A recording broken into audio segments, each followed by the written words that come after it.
నడిచినా కూర్చున్నా మోకాళ్ళ నొప్పులు వస్తున్నాయా? ప్రాణ పెయిన్ క్లినిక్ లో అధునాతన చికిత్సతో మోకాళ్ళ నొప్పులు తగ్గించుకోండి. హాయ్ హలో నమస్తే, వెల్కమ్ టు అవర్ ఛానల్ మనం టీవీ. నేను మీ శాన్వి.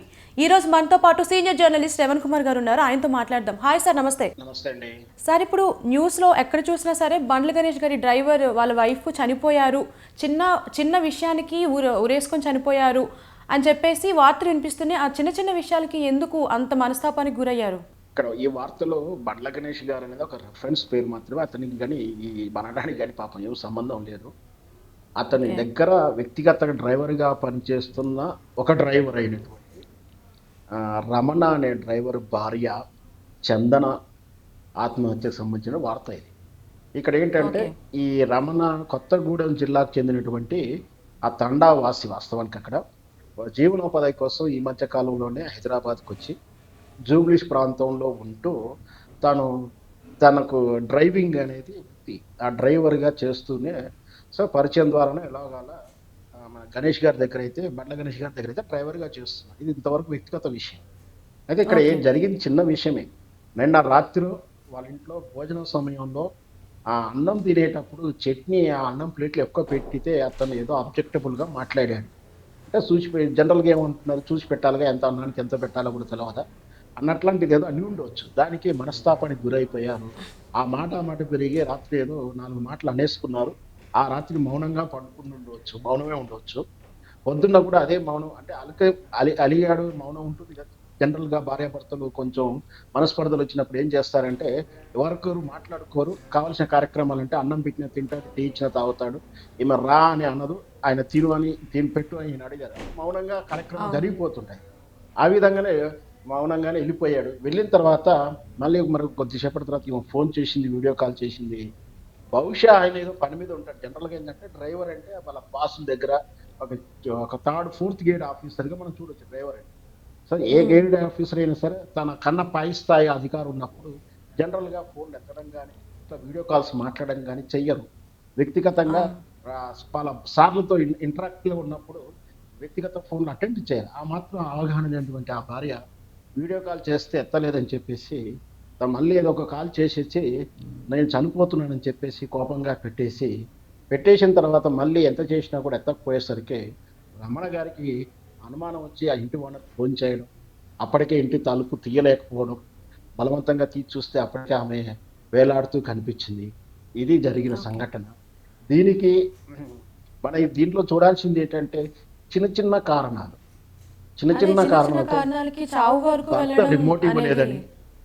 భర్త రిమోట్ ఇవ్వలేదని, తనకు నచ్చిన సినిమాకు తీసుకెళ్ళలేదని.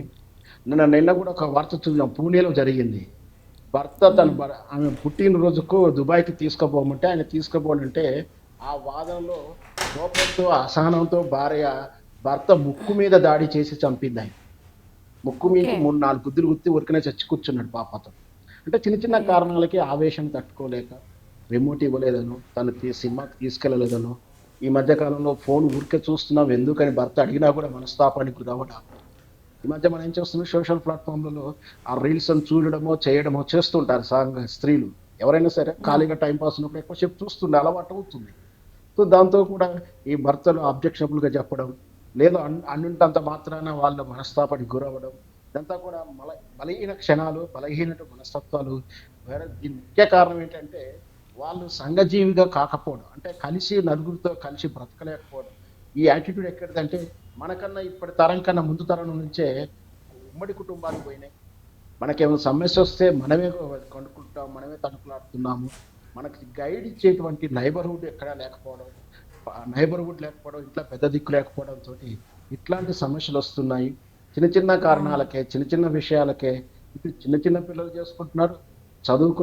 ముఖ్యంగా చదువుకున్నటువంటి బీటెక్లు ఎంటెక్లు చేసిన సాఫ్ట్వేర్ ఇంజనీర్లు కూడా భర్త మందలిచ్చాడనో, అత్త నుందనో, పక్కింటి వాళ్ళు అడిగారనో చిన్న కారణంతో సూసైడ్ చేసుకోవడం నిజంగా బలహీన క్షణాలు, బలహీన మనస్తత్వాలుగా చూడాలి. సార్, ఇప్పుడు వైఫ్ అండ్ హస్బెండ్ మధ్యలో గొడవలు అంటే చిన్న అలకలు కానీ గొడవలు కానీ కామన్గానే ఉంటాయి. కానీ అంత చిన్న విషయానికి చావు వరకు వెళ్తున్నారు అంటే వాళ్ళ మెంటల్గా ఏమన్నా బాగాలేదంటారా? వాస్తవానికి సిమ్టమ్స్ ఉన్న వాళ్ళని ముందు గ్రహిస్తే ట్రీట్మెంట్ కూడా ఉంటుందండి. ఫస్ట్ కౌన్సిలింగ్ ద్వారా చేసుకోవచ్చు. కౌన్సిలింగ్ అని ఒకటి ఉంటుంది.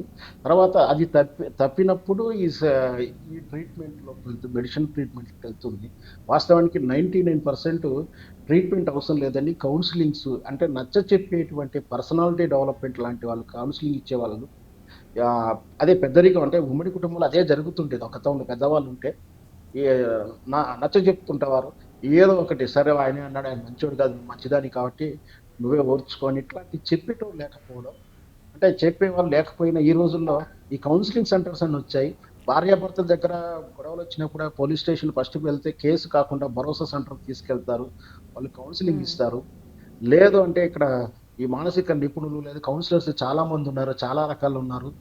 అలాంటప్పుడు ఇప్పుడు మనకు సాఫ్ట్‌వేర్ కంపెనీలో కూడా కౌన్సిలర్స్ ఉంటున్నారు. ఎందుకంటే మనకు ఒత్తిడి స్ట్రెస్ ఫీల్ అయినప్పుడు కూడా వాళ్ళు కౌన్సిలింగ్ ఇస్తుంటారు. సో, ఇట్లాంటి అవును. అవేర్‌నెస్ ఉన్నా కూడా కొందరు ఇట్లాంటి భార్యాభర్త చిన్న చిన్న కారణాలకే ఇదేంటంటే నేనే గొప్ప, నా మాటే చెల్లాలని ఒక మొండి వాదన లేదా మొండి హ్మ్. ఆలోచనలతోటి సాధించడం. ఇది తరచూ ఈ మధ్య కాలంలో ఈ స్త్రీ గృహిణులలో ఇది ఎక్కువ ఉంటుంది. అంటే భర్త నా మాటే వినాలి, నేను చెప్పిందే కరెక్ట్ అనాలన్న ధోరణికి ఎక్కువ అలవాట్లొచ్చాయి. ఎందుకంటే, నా మాట వినకుంటే నా భర్త నన్ను చెడిపోతాడేమో అన్న ఒక అతి ప్రేమ, అతి భయం, అతి జాగ్రత్తతో కూడా ఇట్లా కొన్ని జరుగుతూ ఉన్నాయి. ఇట్లాంటి అవును. సంఘటనలతోటి తరచూ అక్కడక్కడ వింటూనే ఉన్నాం. ఈ సెన్సిటివ్‌నెస్ వల్ల ఒకళ్ళు ప్రాణాలు కోల్పోతున్నారు. లేదంటే ప్రాణాలు తీస్తున్నారు. దానివల్ల ఏమవుతుందంటే, ఇప్పుడు పాపం వాళ్ళకి పిల్లలుంటే పరిస్థితి ఏంటి అంటే ఈ వయసులోనే వాళ్ళకి మహా అంటే 3, 6 ఇయర్స్ బేబీస్ కూడా ఉండరు ఆ వయసుకి ఒకళ్ళకు. అంటే ఆ 3, అవును. 4 ఇయర్స్‌కి తల్లి లేని పిల్లవుతుంది. లేదా భర్త అతను కూడా ఒక 30 ఇయర్స్ వరకంటే బహుశా మళ్ళీ ఇంకొక అతను మళ్ళీ ఒక పెళ్లి చేయాల్సిన పరిస్థితి ఉంటుంది.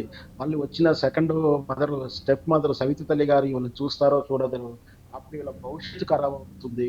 వీళ్ళ ఉన్న ఉన్న అంటే వీళ్ళు బాగా చదివి పెద్ద పైకి రావాల్సిన వాళ్ళు వీళ్ళ భవిష్యత్తు ప్రశ్నార్థకం అవుతుంది. అనాథలుగా అవుతారు. అట్లాంటప్పుడు వీళ్ళు సమాజానికి ఉపయోగపడాల్సిన వాళ్ళు కాస్త సమాజానికి ఆటంకాలుగా తయారయ్యేటువంటి క్రమశిక్షణ తప్పినట్టు లైఫ్‌లో కూడా వెళ్ళగలుగుతారు.